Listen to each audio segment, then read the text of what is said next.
नमस्कार, सत श्री अकाल, आदाब। मैं हूं नरेंद्र भूटानी और आप सब देख रहे हो पंजाब केसरी और नवोदय टाइम्स। तो भाई, क्या हो अगर आपसे कोई बोल जाए मैं वापस आऊँगा, और फिर 78 ईयर्स के लिए शायद वो कभी वापस आए ना, बस वो यादों में रहे, आपके दिमाग में रहे, दिल में रहे। एक यही इसी नाम से, इसी टाइटल से मैं वापस आऊँगा करके फिल्म आ रही है, जिससे डायरेक्ट करा है इम्तियाज़ अली सर ने, और जिसके अंदर हमारी स्टारकास्ट आज हमारे साथ में है। उनका स्वागत करते हैं, वेदांग भाई एंड शर्वरी। बहुत बहुत स्वागत है आपका पंजाब केसरी और नवोदय टाइम्स में। मतलब ये कमाल की बात एक ये भी है कि आपको इंटरव्यू के अंदर ये जो डेप्थ देखने को मिल रही है ना, ये सिर्फ इम्तियाज अली सर के प्रोजेक्ट्स में ही मिल सकती है। मतलब आई हैव ऑब्जर्व दिस, ये जो डेप्थ है, ये कैमरा अगर डीओपीज जो हमारे बैठे वो समझ पाएंगे ये कितनी इंपॉर्टेंट है। नहीं, ये फ्रेम बहुत ही बढ़िया है और इतनी मेहनत लगी है इस फ्रेम को बनाने में कि ये जो आप पेड़ पीछे देख रहे हैं ये लिट अप हुए हैं। एग्जैक्ट। और ये बहुत ही कॉन्शियस एफर्ट है। और ये जो नीचे है वहाँ पे भी लाइट्स हैं, ऊपर सेकंड फ्लोर से भी लाइट्स उस पे आ रही हैं, तो मतलब ये काफी थॉट थ्रू चीज है। That is the beauty of Imtiaz Ali sir. उनके फिर काम है तो फिर इंटरव्यूज भी, प्रमोशंस भी ऐसे ही होनी चाहिए। बट ये क्या कमाल है, मतलब मैं यहाँ पे अगर बैठा हूँ तो भी मुझे वो फीलिंग वही 1947 वाली आ रही है यहाँ ये आपने जो क्या कमाल है बोला, ये पर्पसली बोला कि ऐसे ही निकल गया? नहीं, सही में बोल, मतलब निकल गया, नेचुरली निकला है। मतलब मैं बस ऐसे सोच रहा था कि ये आपने कॉन्शियसली किया।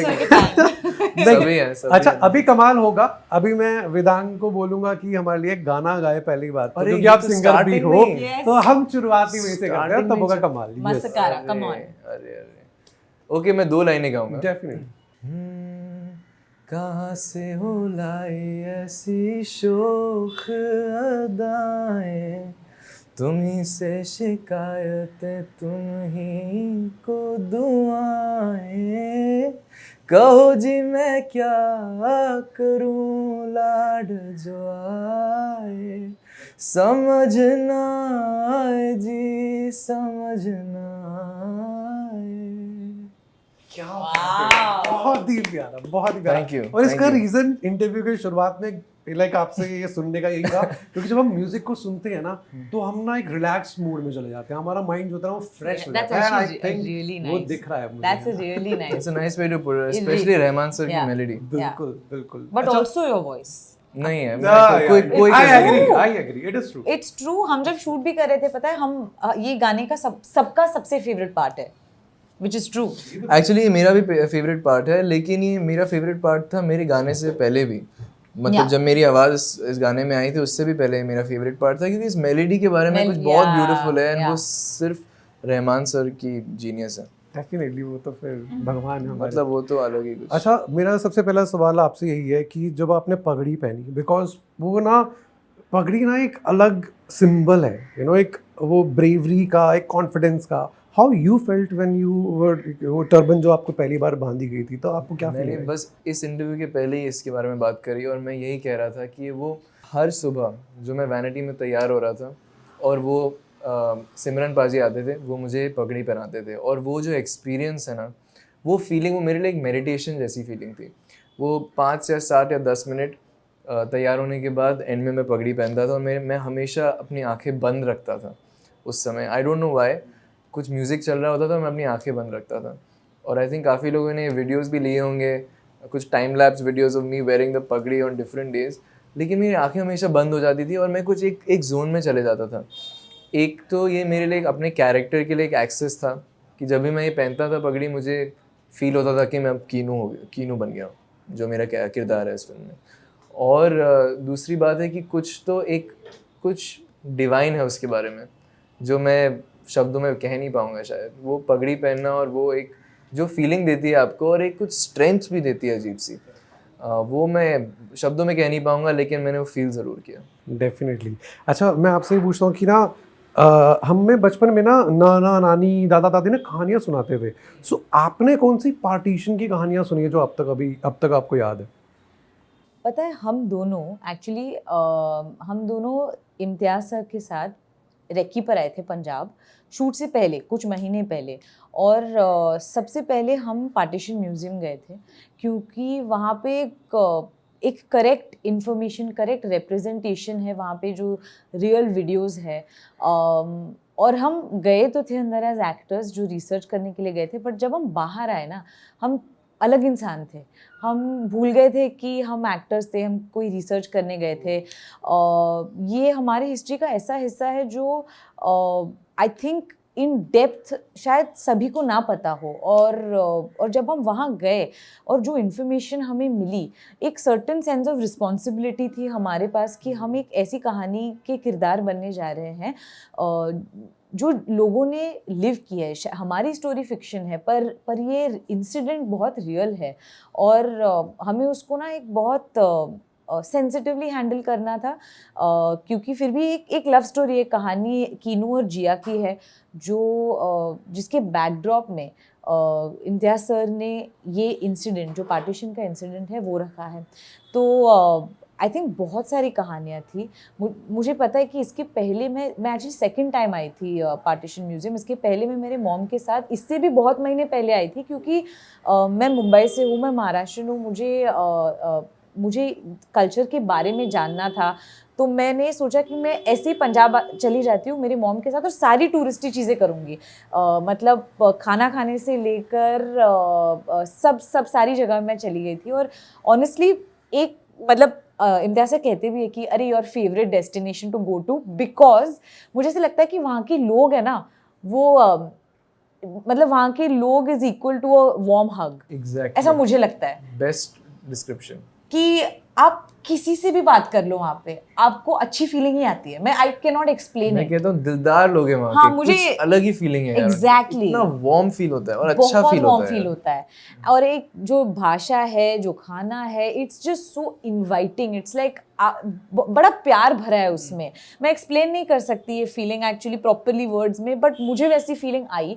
और स्ट्रेंजली आपने जब पहले इवन जब टर्बन का सवाल पूछा, तब मुझे एक स्टोरी याद है, और मैं किसी भी इंटरव्यू में ये नहीं कही है।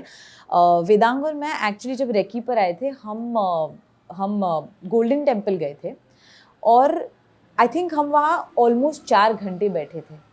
हम सिर्फ दोनों गए थे और कोई नहीं था, हम दोनों गए थे, हम वहाँ पे बैठे हुए थे, और 4 घंटे हमने सनसेट देखा वहाँ। हम बस बैठ के बातें कर रहे थे, हम साइलेंस में बैठे थे। और इतना सुकून, इतना सुकून मैंने कभी जिंदगी में एक्सपीरियंस नहीं किया होगा। और ये मैंने कहानियाँ सुनी है, मैं पहली बार गोल्डन टेम्पल गया था और मैंने कहानियाँ बहुत सुनी है गोल्डन टेम्पल के बारे में और क्या फील होता है वहाँ पे, लेकिन मैं जब वहाँ पे गया वो मैं कभी एक्सप्लेन ही नहीं कर पाऊंगा। हम दोनों बस वहाँ पे गए थे और हम ब्लेसिंग्स मांग रहे थे। और हमने ये वाला कड़ा भी वहीं से खरीदा, ये वहाँ से लिया हमने, ये वहाँ से लिया। हमने साथ में जाके सिलेक्ट किया था, क्योंकि that time for the process एक कड़ा चाहिए था आपको, और फिर देन वी काइंड ऑफ, मेरा बहुत मन था एक कड़ा लेने का, और आई थिंक गोल्डन टेम्पल से लेना वो सबसे, ये भी वहीं पे है, ये भी वहीं पे, और एकदम ऐसे तो ये वहाँ से मैंने लिया था और मैं अभी भी पहनता हूँ ये।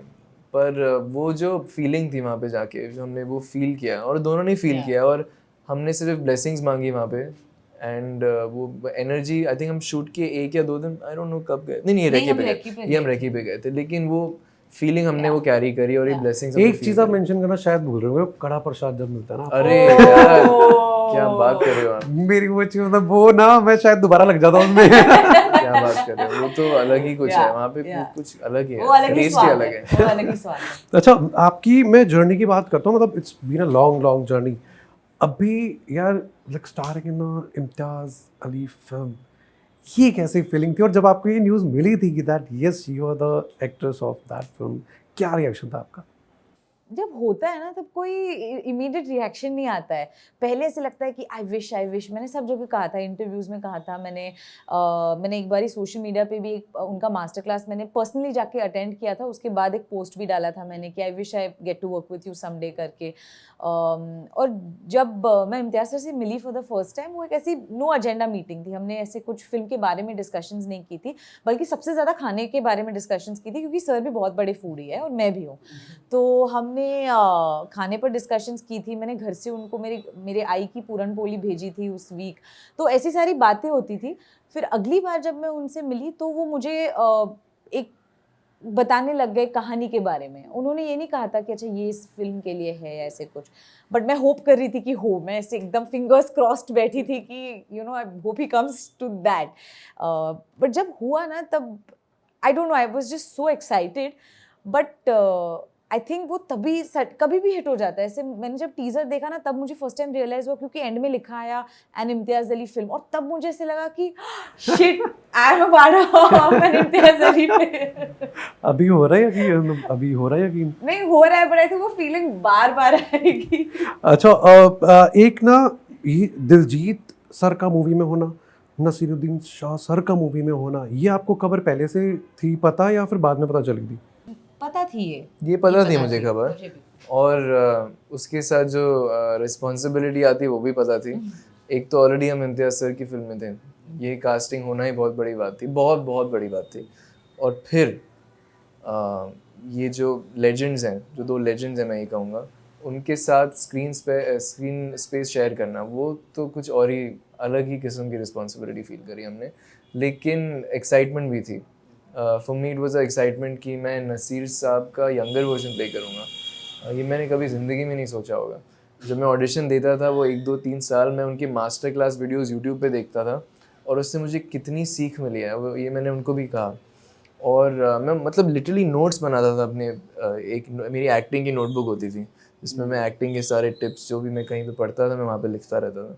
तो उनकी मास्टर क्लास से मेरे कितने टिप्स थे, और मुझे ज़िंदगी में कभी नहीं लगा होगा कि मैं उनका यंगर वर्जन प्ले करूँगा। एक चीज़ इससे रिलेटेड ही है कि आपने जो ये लैंग्वेज पकड़ना है ना, क्योंकि सुननी तो बड़ी इजी होती है, वो समझ में आ जाती है जैसे बोला इन्होंने, है ना, बट वो बोलनी, वो स्लैंग, वो बोली, बॉडी लैंग्वेज जो आपके अभी इसके अंदर है, सॉन्ग के अंदर भी दिख रही है, वो उसके लिए क्या करा था आपने? That is very interesting story I think. पता है बॉडी लैंग्वेज का प्रोसेस ये काफ़ी यूनिक था, इस फिल्म के लिए काफ़ी यूनिक था, क्योंकि इम्तियाज सर का ना विजन और इसका जो आइडिया था बहुत ही डिस्टिंक्ट और क्लियर था। वो जानते थे कि ये बंदा थोड़ा क्लमजी सा है और ये लड़की के सामने ऐसा ही बिहेव करेगा, और ये अपना इमोशंस ना हाइड नहीं कर सकता। तो जब लड़की को देखेगा, ऐसे देखेगा, लड़की देखेगी तो वो देख ही नहीं पाएगा और नर्वस हो जाएगा। तो ये सब चीज़ें ना हमने डिस्कवर करी, लेकिन इम्तियाज सर के दिमाग में बहुत क्लियर थी बात। और ऑल्सो उस समय के पंजाब के एक लड़के को प्ले करना और उसमें काफ़ी वेस्टर्न इन्फ्लुएंस होना, क्योंकि जब 1947 की बात है काफ़ी वेस्टर्न इन्फ्लुएंस भी था, तो ये भी बहुत एक्साइटिंग टच था। तो मैंने कोशिश तो ज़रूर की है कि ये सब चीज़ों को इनकैप्सुलेट कर पाऊँ, लेकिन ये कैरेक्टर में ही इतनी बात थी कि वो आई थिंक बॉडी लैंग्वेज में उसकी कहीं ना कहीं दिख जाती है, वो नर्वसनेस, क्लमजीनेस, वो शाइनेस और वो इनोसेंस। आई थिंक उस टाइम की इनोसेंस उसमें है डेफिनेटली। अच्छा, ये सवाल आपसे कि लव रंजन सर के साथ आपने काम करा एज एन एडी, आपने संजय लीला भंसाली सर के साथ काम करा एज एन एडी, अभी आप इम्तियाज अली सर की एक्ट्रेस हो, मतलब वहाँ की जो लर्निंग थी यहाँ पे क्या काम आई या नहीं आई? मतलब दोनों थॉट्स अलग है। नहीं एक्चुअली पता है, एक वो बात होती है of the passion for cinema, and I think कि वो I think is just alive in everybody. और या आप एक असिस्टेंट डायरेक्टर हो या आप एक्टर हो, आप वो एक जो कैप्टन ऑफ द शिप होते हैं ना, उनसे ही अब्सॉर्ब करते हो। रोज़ जब आप सेट पे आते हो ना, एक वो मोटिवेशन जो होती है कि आज हम कुछ करेंगे या आज मुझे उनके लिए कुछ करना है, बिकॉज जो एज एन असिस्टेंट डायरेक्टर आप कुछ छोटा मोटा हैंडल कर रहे हो तो but it still is a part of the film, उससे भी हेल्प होती ही है। तो I think even as an actor you are in that same boat कि जो एक पैशन मैंने देखी है of all these directors, it's just मतलब there are no words that I can describe it, but I hope कि मैं उनसे वो सीख ले पाऊँ और एक वो फायर अलाइव रख सकूँ। जो आपकी फिल्म है मैं वापस आऊँगा, जो आ रही है 12 जून को सिनेमाघरों में, एंड आई थिंक वो ना मैं वेट कर रहा हूँ, बिकॉज वो उस ज़माने में मेरे को लेके जाने वाला है 1947, you know 1947, and I love that part. आपके हिसाब से एक रिलेशनशिप जो बहुत चेंज हुआ, बिकॉज आपकी स्टोरी ही वहीं की है, आजकल आप जी रहे हो जो स्टोरी के अंदर था और जो आजकल के टाइम की जो एक डिफरेंसेस है, उसमें क्या आपको बदलाव लगता है? आई थिंक ये जो आप सवाल पूछ रहे हो वो एक ईस्टर एग है फिल्म का, मैं ज़्यादा नहीं बताऊंगी, बट दिलजीत सर का जो कैरेक्टर है इस फिल्म में, जो आज की जनरेशन को रिप्रेजेंट करता है, तो उनकी जो जर्नी है वो इसी एग्जैक्ट सवाल पे आधारित है। वो भी ये लव स्टोरी अनफोल्ड कर रहे होते हैं, एंड आई थिंक दैट ये जो आप एग्जैक्ट इमोशंस जो जानना हमसे चाहते हैं वो एक्चुअली आपको फिल्म में उसका आंसर मिल जाएगा थ्रू दिलजीत सर। तो उनका जो किरदार है, उनकी जर्नी बहुत खूबसूरत है और उससे आप सब बहुत रिलेट कर पाओगे, ऐसा मुझे और ये लगता जो है क्योंकि क्वेश्चन हमने की है। एग्जैक्टली, और ये जो क्वेश्चन आपका है वो शायद उनका भी क्वेश्चन होगा, जो हमारी जनरेशन का क्वेश्चन होगा कि वैसा वाला प्यार क्या मिल सकता है। या और शायद हमने ये देखा नहीं होगा, लेकिन हम कहीं ना कहीं सोचते हैं कि काश हमारे पास भी ये हो, और ये फिल्म इसके बारे में काफ़ी बात करता है। तो प्लीज़ जाइए, 12 जून को सिनेमाघरों में देखिए, एंड मैं वापस आऊंगा। मैं वापस आऊँगा। आई होप आपको भी वैसा प्यार मिले जो वापस आए, कहीं पे भी जाए मगर वापस आए। सो जरूर देखिएगा 12 जून को सिनेमाघरों के अंदर मैं वापस आऊंगा। Thank you so much for thank you so much, thank you.